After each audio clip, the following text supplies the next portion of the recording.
Hey, it's your boy Dustin from the Flying Chair. It's the Rise Podcast, and today, oh shit, I got an old school story to tell you. It's one of my other favorite UFO stories, and it takes place in 1979 with Robert Taylor from Scotland. Now, this guy was just happened to go out with his dog out to this forest near his house, and it was a casual walk like he's done a million times with his dog. And he happened to come to a clearing in the area where he saw this gigantic sphere, like standing on like four legs, like a tripod of some sort. And he was like, he's just blown away. He was stunned. He stood there and he saw two other small balls drop from it, and it had spikes. And when they started rolling towards him, he said he smelled like a burning tire smell when they were getting near him. And they, sure enough, got close enough where they were ripping his pants when they got close with the spikes that are rolling around on this thing. And he got knocked out, and he didn't know what happened afterwards. He woke up in a scuffle.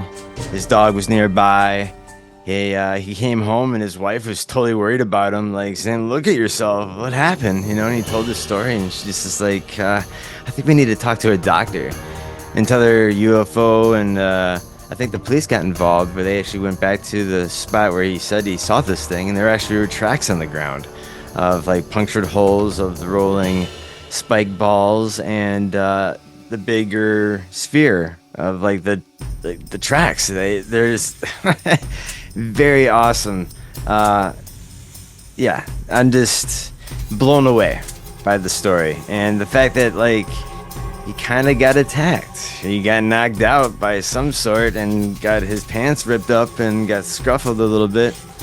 Who knows what happened to him when he was knocked out? So it makes for an interesting case, especially when there's a lot of physical evidence left behind when it comes to the tracks. And yeah, very bizarre story. And we have more to share about that right here. A huge thing with a big round dome, a very dark grey colour, and it had a big flange going all the way around. I could see arms sticking out of this flange with what I took to be blades on the top. As I stood here, there was two balls came out, I think they'd be about 3 feet in diameter, with about 6 spikes. And they were rolling on these spikes, and they came right up beside me, and I remember feeling a tug at that time. I had a very powerful smell, a choking sort of smell, and that was it. It looked terrible when he came in the door, and he just stood at the door, and I said, "Have you had an accident with your lorry?" And he said, "No, I've been attacked." And I said, "What with?" And he said, "A spaceship." And I said, "Oh goodness me, there's no such a thing as a spaceship. I'm going to phone the doctor. You must have fell and hurt your head."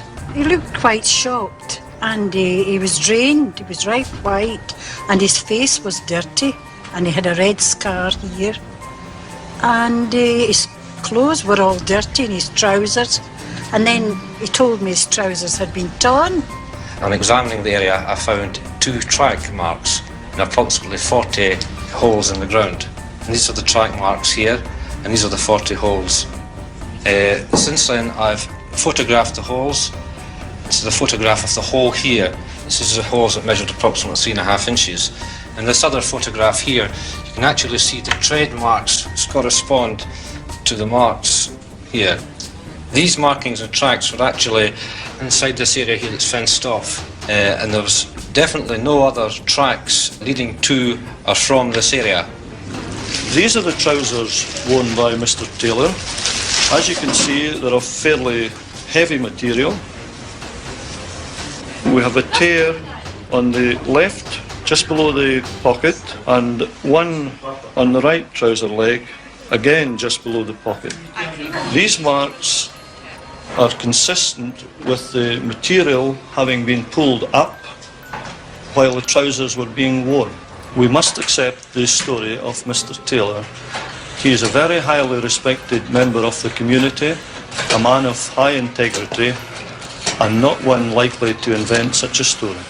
Well, I'm pretty certain that day that I saw a spaceship sitting here.